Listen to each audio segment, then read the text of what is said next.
আমন্ত্রণ শনিবারের বিশেষ অর্থযোগে শেয়ারবাজারের নানা তথ্য পর্যবেক্ষণ বিশ্লেষণ ও পর্যালোচনা নিয়ে সঙ্গে আছি আমি রিয়াজ হাসান। আলোচনার সমালোচনার মধ্যেই আগামীকাল পাশ হতে যাচ্ছে 2024-25 সালের বাজেট। বড় কোনো পরিবর্তন হচ্ছে না গেইন ট্যাক্স বা কর্পোরেট ট্যাক্সের সিদ্ধান্তে, তবে এই ট্যাক্স কিভাবে কাটা হবে সেটি নিয়ে বড় ব্যাখ্যা দিয়েছেন এনবিআর। এদিকে ঈদের পর থেকে বাজার কিছুটা পজিটিভ টার্ন করছে, বাজেটের পর সেটি বজায় থাকবে কিনা সেটিও এখন দেখার বিষয়। গেল সপ্তাহে আলোচনায় ছিল এনবিআরের চেয়ারম্যান এনবিআরের মতিউর কাণ্ড এবং তার আয়ের বড় অংশ দেখিয়েছে পুঁজিবাজার থেকে, যা ছিল প্লেসমেন্ট শেয়ারকে কেন্দ্র করে। পুঁজিবাজারের সাম্প্রতিক নানা বিষয় নিয়ে আলোচনা করতে এখন যুক্ত করে নিচ্ছি ঢাকা স্টক এক্সচেঞ্জের সাবেক পরিচালক মিনহাজ মান্নান ইবন ও পুঁজিবাজার বিশ্লেষক সালাউদ্দিন চৌধুরী, এফসিএ। জি, আপনাদের স্বাগত জানাচ্ছি। বেশ কিছু বিষয় আলোচনায় আছে গেল সপ্তাহে, এর মধ্যে প্রথমেই আগামীকাল বাজেট পাস হচ্ছে সেটি আলোচনায় প্রসঙ্গে আসতে চাই। আমরা জানি যে বড় কোনো পরিবর্তন হচ্ছে না এবং কোনো পরিবর্তন ছাড়াই বিল পাস হয়েছে, সেই ক্ষেত্রে ধরে নিচ্ছি বড় পরিবর্তন হচ্ছে না। প্রথমে মিনহাজ মান্নান ইমন, আপনার কাছে আসতে চাই, এই যে পরিবর্তন হচ্ছে না সেটি বাজারে কোনো প্রভাব ফেলবে কিনা, যেখানে সাধারণ বিনিয়োগকারীর কোনো ইফেক্ট নাই, তারপরেও কিন্তু সেটি আলোচনায় আছে, কি বলবেন? আপনাকে অসংখ্য ধন্যবাদ। সঙ্গত কারণেই যেহেতু আমরা বাজেটের প্রস্তাবনা থেকে এ পর্যন্ত দেখেছি বাজারে নেতিবাচক অবস্থান, কারণ বাজারে পুঁজিবাজার সংক্রান্ত তেমন কোনো ভালো প্রস্তাবনা এবার ছিল না। বিনিয়োগকারীরা মূলধনী লাভের উপর করের বিষয়টাকে ভালোভাবে নেয়নি। একটা জিনিস কি, ওই বাঘ আসছে করে যে ভয়টা থাকে, বাঘ চলে আসার পর্যন্ত সেই ভয় আর কাজ করে না। তাই মনে করি কালকে থেকে বাজার আসলে মূলধনী লাভের উপর করের বিষয়টা আর তেমন কোনো বাজারে ইম্প্যাক্ট ফেলবে না। যা করার আমার ব্যক্তিগত হিসেবে সেটা হয়ে গেছে। এখন আমরা সকলে কিন্তু জানি গেইন ট্যাক্সটা আমাদেরকে দিতে হবে, কিন্তু আসলে এটা শুনতে যতটা খারাপ লাগছে, বাস্তব চিত্র কিন্তু ততটা খারাপ বলে আমি মনে করছি না। কারণ গত এক বছরের চিত্র যদি শেয়ার বাজারে দেখি, আমি ঠিক জানি না আসলে গত এক বছরে 50 লক্ষ টাকার উপরে কয়জন বিনিয়োগকারী আসলে মূলধনী লাভ করতে পেরেছেন। কেউ যদি বছরের শুরুতে কিছু লাভ করে থাকেন, বছরের শেষে তার মূলধনী লাভের পরিমাণ অনেক কমে গেছে, মূলধনী লসের খাতায় আছে সে। ফলে এই বছরে গত বছরে যেটার উপর ক্যালকুলেশন করবো, তারপর মূলধনী লাভের উপর ট্যাক্সের বিষয়টি আসলে আর কষ্ট পেয়ে বা মাথা ব্যথা করে মন খারাপ করে আর লাভ নেই। বরং সরকার একটা সিদ্ধান্ত নিয়েছে, সেটাকে স্বাগত জানিয়ে আমাদের সামনে দিনের কথা চিন্তা করতে হবে, বাস্তবতাকে মেনে নিতে হবে। সরকার কর আরোপ করতে চাচ্ছে, এটা থেকে আমরা কিভাবে বেনিফিট হতে পারি সেই চিন্তাই করতে হবে। জি, অর্থাৎ এখন বিনিয়োগকারী জানে যে তাকে কর দিতে হবে, এটা হচ্ছে বাস্তবতা। এটাই বাস্তবতা। একটু সালাউদ্দিন চৌধুরী, আপনার কাছে আসতে চাই। যেমনটি বলছিলেন মিনহাজ মান্নান ইমন, যে আসলে এটি আসলে সাধারণ বিনিয়োগকারীদের বড় কোনো প্রভাব পড়বে না, এবং যে কয়জন বিনিয়োগকারী আসলে 50 লাখ টাকা বছরে গেইন করছে। তার বাইরেও আমরা দেখছি যে বিনিয়োগকারীরা গেল সপ্তাহে 7টি দাবি করেছে এবং 7টি দাবি তারা বাজেটের আগে যেন বাস্তবায়ন হয় সেই বিষয়টি বলেছিল। এর মধ্যে উল্লেখযোগ্য ছিল ক্যাপিটাল গেইনের বিষয়টি, ডিভিডেন্ডের উপর ট্যাক্স প্রত্যাহার, কর হারের ব্যবধান, কর্পোরেট ট্যাক্স কমানো, অপ্রদর্শিত আয় বিনিয়োগের সুযোগ এবং উপযুক্ত ডিভিডেন্ড প্রদান। এই যে নানা ধরনের দাবি বিনিয়োগকারীদের পক্ষ থেকে আসছে, সেটি কতটুকু যৌক্তিক এবং বাজেটে আসলে দিন শেষে তাদের প্রতিফলন যদি না হয় সেটি কোনো ইফেক্ট পড়বে কিনা, কি বলবেন?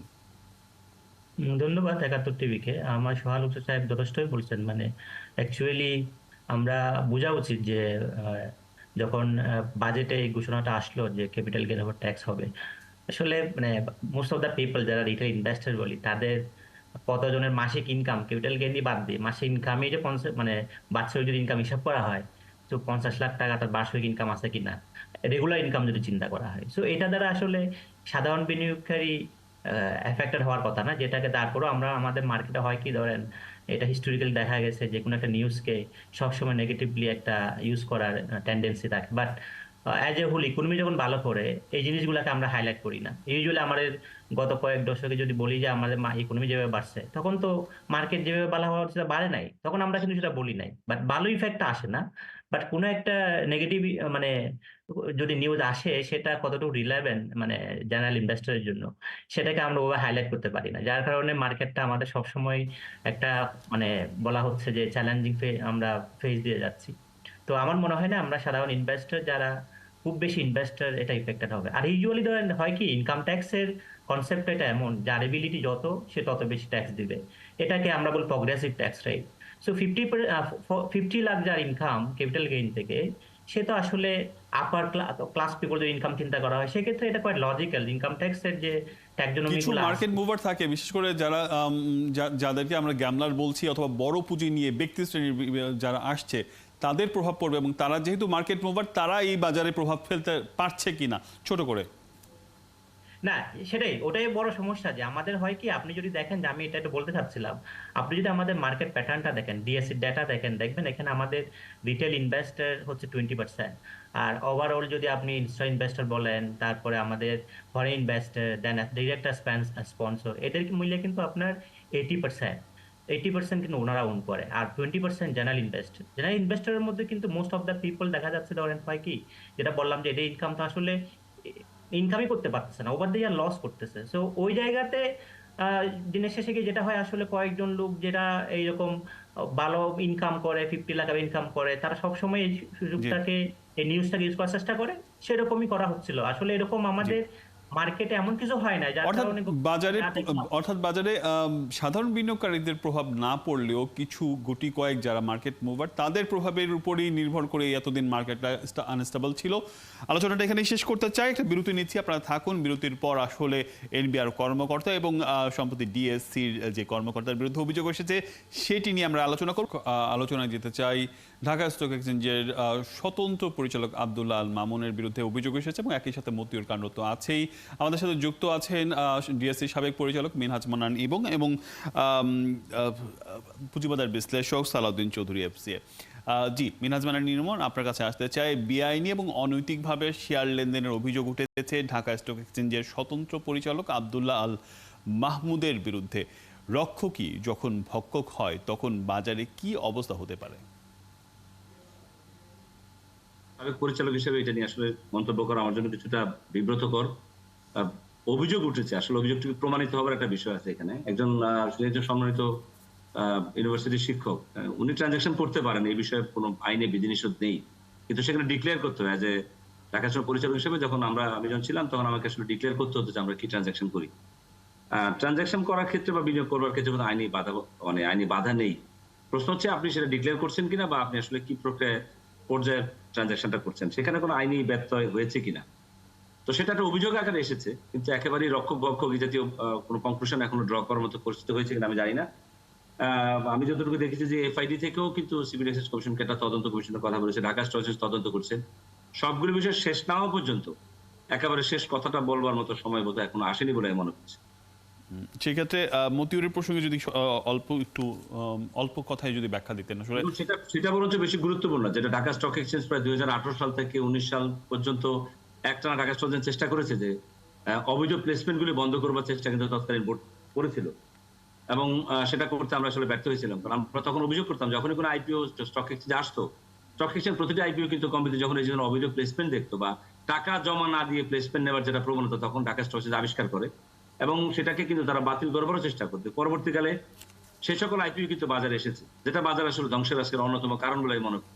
অর্থাৎ প্লেসমেন্ট বাণিজ্য যে কোন পর্যায়ে ছিল সেটা আজকে প্রমাণিত, এবং প্লেসমেন্টটাকে আসলে ঘুষের বাণিজ্য হিসেবে ব্যবহার করা হয়েছে। জি, এবং সেটা আপনি আছেন একটু আমরা সালাউদ্দিন চৌধুরীর কাছে আসতে চাই। এই প্রসঙ্গে আপনি কি যুক্ত করবেন? যেহেতু মিনহাজ মান্নান একজন সাবেক পরিচালক ছিলেন, তিনি ঢাকা স্টক এক্সচেঞ্জের পরিচালক নিয়ে মন্তব্য করতে চাননি, আপনি করবেন কিনা? একই সাথে মতিউর আসলে দুর্বল কোম্পানিগুলোকে নিয়ে কারসাজি করেছে, সে নিজেই স্বীকার করেছে, এবং একই সাথে প্লেসমেন্ট শেয়ার প্রসঙ্গ তো আছেই। 2 মিনিট সময় আছে আপনার কাছে। ধন্যবাদ। আসলে যেটা মানে উনি যথার্থ বলছেন, সমস্যাটা হয় কি, ধরেন যেহেতু অ্যাজ এ ডিরেক্টর হিসেবে ওনারা ওখানে যান, ওনাদের টার্ম কন্ডিশন থাকে এবং ওনারা এগুলা দেখেই কিন্তু ডিরেক্টর হিসেবে জয়েন করে। তো সেক্ষেত্রে আহ, মানে এগুলা যেহেতু ওনারা জানেন, সেক্ষেত্রে এরকম তো হওয়ার কথা না অ্যাকচুয়ালি, যে যেহেতু নো দ্যাট রেসপন্সিবিলিটি, তো জানার কথা। তো সেটাই বেসিক্যালি, যেহেতু একটা তদন্ত হচ্ছে, আসলে তদন্তের বিষয়ে আগে থেকেই কমেন্ট করাটা ঠিক না, যেটা জাস্টিস কে করতে পারে। তো আমার মনে হয় এটা তদন্ত যেহেতু হচ্ছে, মানে ডিএসসি থেকে হচ্ছে, আবার মিনিস্ট্রি থেকে একটা যাচ্ছে, আমার ওই তদন্তের পরে হয়তো কমেন্ট করাটা বেটার আর কি। এরকম একটা জায়গায় আসলে কমেন্ট করা ঠিক না। আর মতিউরের যে প্রশ্ন বললেন, আসলে সেটা তো বিভিন্ন সময় বিভিন্ন, এটা তো আমাদের মানে বাংলাদেশের ক্যাপিটাল মার্কেটে বড় একটা সমস্যা, যে বিভিন্ন সময় এরকম, মতিউর একজন না, বিভিন্ন সময় এরকম ঘটনা আসছে বিভিন্ন নিউজ পেপারে যে এরকম হচ্ছে। যে বিভিন্নভাবে আমাদের যারা বিভিন্ন জায়গায় টাকা পয়সা হয়তো দেখাচ্ছে যে ওয়ার্ল্ড স্টেটমেন্ট দেখাতে গিয়ে তারা দেখায় যে এইভাবে শেয়ার ব্যবসা করে তারা ইনকাম করছে, মানে এটা ওয়ান অফ দ্য ওয়ে যে জি, আপনি আপনি বলছিলেন যে এরকম মতিউর অনেকেই থাকতে পারে এবং সরকারের ঊর্ধ্বতন যে কর্মকর্তা আছে তারা পুঁজিবাজারে বিনিয়োগ করার কোনো সমস্যা না, কিন্তু এই ধরনের কারসাজি বিশেষ করে প্লেসমেন্ট সহ সেটি অবশ্যই খতিয়ে দেখা উচিত। সেটাই তো দুর্ভাগ্য মার্কেটে এরকম, মানে এরকম সমস্যা, এরকম প্লেয়ার থাকলে সমস্যাটা হয় কি মার্কেটে সাস্টেনেবিলিটি, আমরা বারবার ধাক্কা কেন খাচ্ছি মার্কেটে? আমরা এমনি আমাদের ভালো কোম্পানি নাই, ভালো কোম্পানির স্ক্রিপ্টে সমস্যা আছে, খুব বেশি লার্জ ক্যাপের কোম্পানি আমাদের কাছে নাই, আমরা ভালো কোম্পানিকে আনতে পারতেছি না। তো ওখানে একটা সমস্যা আছে, এর মধ্যে যদি আপনি এরকম কয়েকজন লোকে যদি মার্কেট প্লে করে জি, বেসিক বিভিন্নভাবে, তাহলে তো এটা আরো দুর্ভাগ্যজনক। এই যে আমরা আলোচনা করছি সাম্প্রতিক পুঁজিবাজার বিষয় নিয়ে। আমাদের সাথে যুক্ত রয়েছেন মিনহাজ মান্নান ইমন এবং সালাউদ্দিন চৌধুরী এফসিএ। জি, প্রথমে সালাউদ্দিন চৌধুরী আপনার কাছে আসতে চাই। সরকারের ঋণ নয়, রাষ্ট্রীয় মালিকানাধীন বিনিয়োগ সংস্থা ইনভেস্টমেন্ট কর্পোরেশন অব বাংলাদেশকে ৩,০০০ কোটি টাকার সেভরন গ্যারান্টি দেওয়ার পরিকল্পনা নিয়েছে সরকার। এই গ্যারান্টি পেলে বাংলাদেশ ব্যাংক বা অন্য কোনো ঋণদাতা ব্যাংক বা আর্থিক প্রতিষ্ঠানের কাছ থেকে সমপরিমাণ টাকার ঋণ নিতে পারবে আইসিবি। এতে কি আর্থিক সংকট কাটবে কিনা? না, এমনি তো ধরো যে কোনো মানে অর্গানাইজেশনের ফান্ডিং দা বড় মানে ইস্যু অ্যাকচুয়ালি, কারণ ফান্ডিং থাকলে স্বাভাবিকভাবে এইরকম ক্রাইসিসের জন্য তো ফান্ডিংটা দেওয়া হয়। তো ডেফিনেটলি আশা করা হয় যে আমরা যদি একাডেমিকলি চিন্তা করি অথবা থিওরিটিক্যালি চিন্তা করি, দ্যাট শুড বি আর কি ইম্প্যাক্ট তো আশা কথা। তো সেটা অ্যাজ এ আইসিবি না, যে কোনো অর্গানাইজেশনের জন্যই আমার মনে হয়, যেহেতু মার্কেটে আইসিবি তো আসলে মানে প্রতিষ্ঠা করা হয়েছিল আসলে বেসিক্যালি আমাদের মার্কেট তাদের একটা রোল প্লে করার জন্য, বিশেষ capital market they have the role. তো সেক্ষেত্রে আমার মনে হয় ডেফিনেটলি এটা একটা সংকট হয়তো কাটাতে পারে যদি সেটা অ্যাকচুয়ালি ফান্ডটা আসে। তো আমার মনে হয় সেটা definitely it should have an impact আর কি। জি, একটু মিনহাজ মান্নান ইমন এই প্রসঙ্গে যদি আপনি কিছু বলতেন, এবং যুক্ত করছি যে বাজারে যখন প্রয়োজন হয় তখন আসলে আইসিবির সাপোর্ট আমরা দীর্ঘদিন পাচ্ছিলাম না। এই সংকটটি আসলে এই সিদ্ধান্ত বাস্তবায়ন হলে কাটবে কিনা, কি মনে হয়? না, সঙ্গত কারণে আইসিবিতে প্রতিষ্ঠার মূল উদ্দেশ্যই ছিল যে সংকটকালীন সময় বাজারকে সাপোর্ট দেওয়া, বাজারকে স্থিতিশীল রাখা, বাজারের তারল্য সংকটকে মোকাবেলা করা, বাজারের তারল্য বৃদ্ধি করা, বাজারকে প্রবৃদ্ধি করা। এগুলো ছিল মূল উদ্দেশ্য ছিল শেয়ার বাজারে আইসিবির। কিন্তু দিনে দিনে আমরা আইসিবির ভূমিকা দেখেছি তার চেয়ে দূরে সরে গেছে। বিগত সেই করোনা পরবর্তী সময় বা তারও আগে আমরা দেখেছি আইসিবি কখনো কখনো একটা ডাম্পিং গ্রাউন্ড হিসেবে নিজেকে প্রতিষ্ঠিত করেছে। অর্থাৎ বড় বড় প্লেয়াররা যখন কারসাজি করছে সেসব শেয়ার দেখা যাচ্ছে উচ্চ মূল্যে গিয়ে আইসিবি তার পোর্টফোলিওতে সেই শেয়ারকে কিনছেন। ফলে ৩,০০০ কোটি কেন ৩০,০০০ কোটি টাকা যদি আইসিবি কে দেওয়া হয়, আর আইসিবি যে একই কাজে থাকে, মানে সেখানে যদি সঠিক আইন কানুন বাস্তবায়ন না হয় এবং তার যদি পরিচালনা পর্ষদ সঠিকভাবে তার পোর্টফোলিও অবজার্ভ না করে, তাহলে বাজারে তেমন একটা উপকার হবে না। আসলে আইসিবি কে বাদ দিয়ে বাজারকে দীর্ঘমেয়াদী ভালো করবার প্রস্তাবনা আমরা যারা পুরনো আছে তারা মনে করি, কারণ আইসিবি ডিপেন্ডেন্সি বাজারে খুব একটা সুখকর অবস্থান তৈরি করেনি। তারপরেও যদি আইসিবি কে এই দুর্বল সময়ে কিছু টাকা দেওয়া হয় বা যদি ভালো শেয়ারে সেটা বিনিয়োগ করে, সেটা বাজারকে যে সহায়তা আমরা করবে। মনে করি যে যদি এই বিনিয়োগটা হয় তাহলে আসলে উপকার হবে। সবশেষ একটু আপনি বলুন মিনহাজ মান্নান ইমন, ছোট করে যে আগামী সপ্তাহের বাজারটা কেমন যেতে পারে, কারণ বাজেট অলরেডি পাস হবে, বেশ কিছু পজিটিভ টার্ন আমরা দেখছি ঈদের পর। কি বলবেন আসলে? আমি তো বললাম আপনাকে যে আপনাদেরও দায়িত্ব আছে, গণমাধ্যমের দায়িত্ব আছে আসলে বিনিয়োগকারী মনস্তত্ত্বের বিষয়টা বোঝার ক্ষেত্রে। বিনিয়োগকারী মনে করছে যে ক্যাপিটাল গেইন ট্যাক্সের বিষয়টা একটা নেতিবাচক বিষয়, কিন্তু আমি কিন্তু দেখছি যে গত বছর ক্যাপিটাল গেইন ট্যাক্স আসলে কয়জন দেবার মতো পর্যায়ে আছে সেটাও একটা বিচার্য বিষয়। তো এইটা ক্ষুদ্র বিনিয়োগকারীর জন্য কোনো ইম্প্যাক্ট রাখবে না, বরং আমি মনে করি এটা একদিকে পজিটিভ।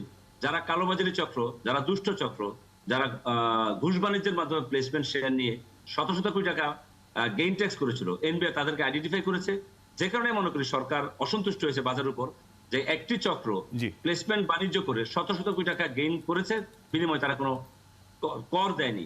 অথচ ক্ষুদ্র বিনিয়োগকারী একটু আমি আপনার কথা বুঝতে পেরেছি। একটু সবশেষ মন্তব্য সালাউদ্দিন চৌধুরী, আপনি যদি বাজারটা পজিটিভ টার্ন হবে কিনা, কোন দিকে যাচ্ছে, 1 মিনিট পাবেন।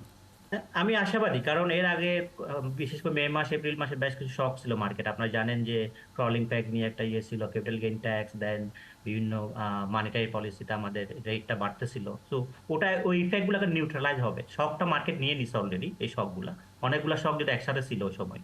তো এখন আপনি দেখেন গত সপ্তাহে ভালো মৌলভিত্তিক যে কোম্পানিগুলা basically they are playing the role. তো আমি আশাবাদী যে ইফেক্ট তো আসার কথা যে অলরেডি হয়ে গেছে, নিউট্রালাইজ হয়ে যাওয়ার কথা এতদিনে যে শকগুলা ছিল, এবং সামনে আশা করি মার্কেট ভালো হবে। আমরা মনে করি যে আসলে এই আপনাদের এই ভাবনাটা বাজারের জন্য ইতিবাচক প্রভাব ফেলবে এবং বিনিয়োগকারীরা বাজারের পর থেকে যেটি বললেন মিনহাজ মানের তারা আসলে ইতিবাচকভাবেই ট্রেডিংয়ে আসবে, সেটি আসলে বাজারের জন্য ভালো হবে বলে আমরা প্রত্যাশা করি। আর অনেক ধন্যবাদ আমাদের সাথে যুক্ত হওয়ার জন্য, এতক্ষণ সময় দেওয়ার জন্য। দর্শক, চলছে অর্থযোগ সরাসরি সংবাদ অনুষ্ঠান দেখতে থাকুন ৭১ ফেসবুক পেজে এবং সাবস্ক্রাইব করুন ৭১ ইউটিউব চ্যানেল। আমি রিয়াজ হাসান, অর্থনীতির আরও খবর নিয়ে আসছি সন্ধ্যায় ৬টা ৪০ থাকুন ৭১।